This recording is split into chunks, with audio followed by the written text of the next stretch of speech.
I'm going to be solving the 2010 AMC 10A problem 23. Let's read through the problem.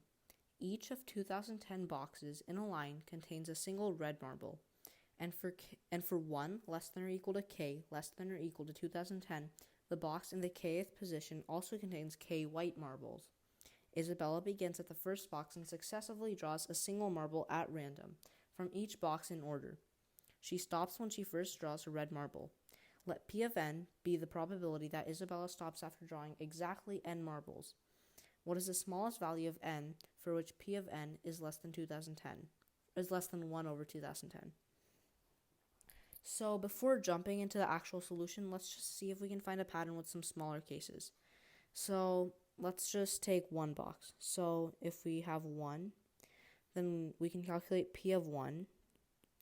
And P of 1 is going to be the probability that Isabella stops at this box and draws a red marble.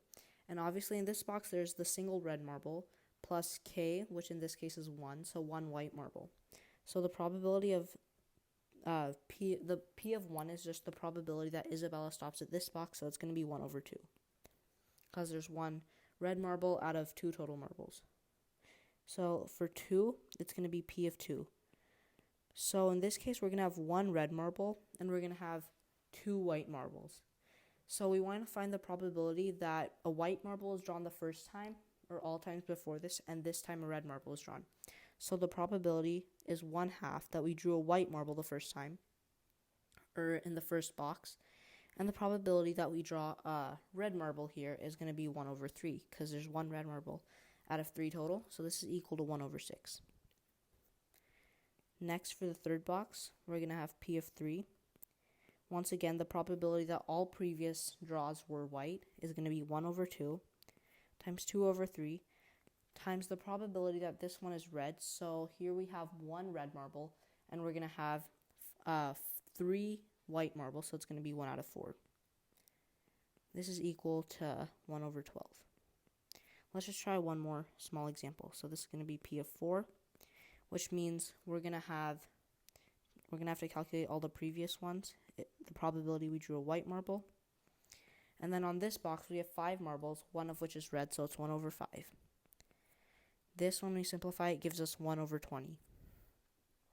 So at first, it doesn't seem like there's any pattern in these fractions, though they're all like pretty nice unit fractions that we could deal with.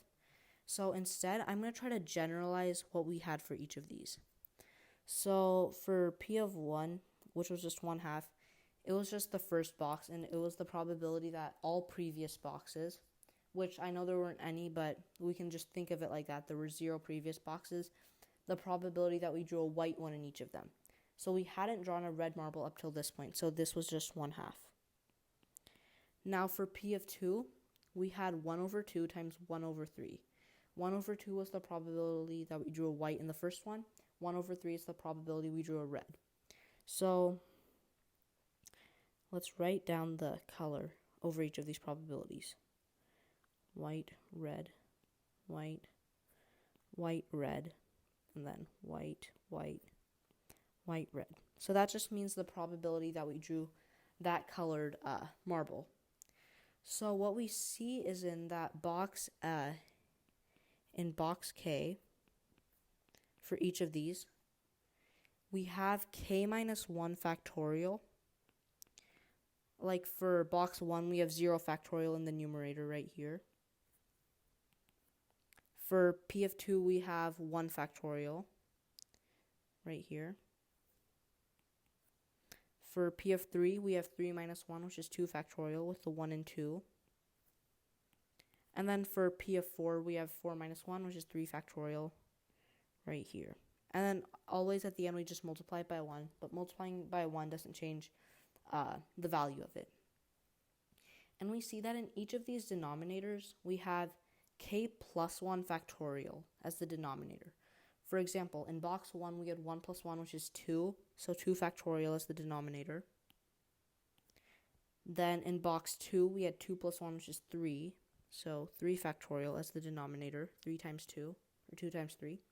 For box 3, we had 3 plus 1, which is 4, so 4 factorial, we had 2 times 3 times 4. And then finally in box 4, we had 2 times 3 times 4 times 5, which is 4 plus 1 or 5 factorial. So we can generalize that in box K. It's going to be K minus 1 over K plus 1 factorial. So essentially, the question's saying, what is the smallest value of n, where n is this probability, such that P of n is less than 1010. So this would be like P of 1, like we've been calculating so far, and so on and so forth. So K minus 1 over K plus 1 factorial, so K minus 1 factorial over K plus 1 factorial, must be less than 1 over 2010, is basically what it's saying. Now, K minus 1 factorial over K plus 1 factorial, I'm going to box this up. So it can be rewritten as K minus 1 factorial over K minus 1 times K, or K minus 1 factorial times K plus 1. Because we're just multiplying by K and K plus 1 then. And this has to be less than 1 over 2010. Simplifying this, the left side of the inequality, we will get 1 over K times K plus 1 is less than 1 over 2010, which essentially means we're trying to find the smallest value of n, or K in this case, such that K times K plus 1 is less than 2010. Now, if you know what 45 squared is, you know that 45 squared is equal to 2025. Even simpler is just 40 squared, which is 1600. So 45 squared is a little bit higher than 2010. So you might think if K is equal to 44, we get 44 times 45. However, this is going to be a little bit too small, as it's going to give 1,980. So the next option is K is equal to 45.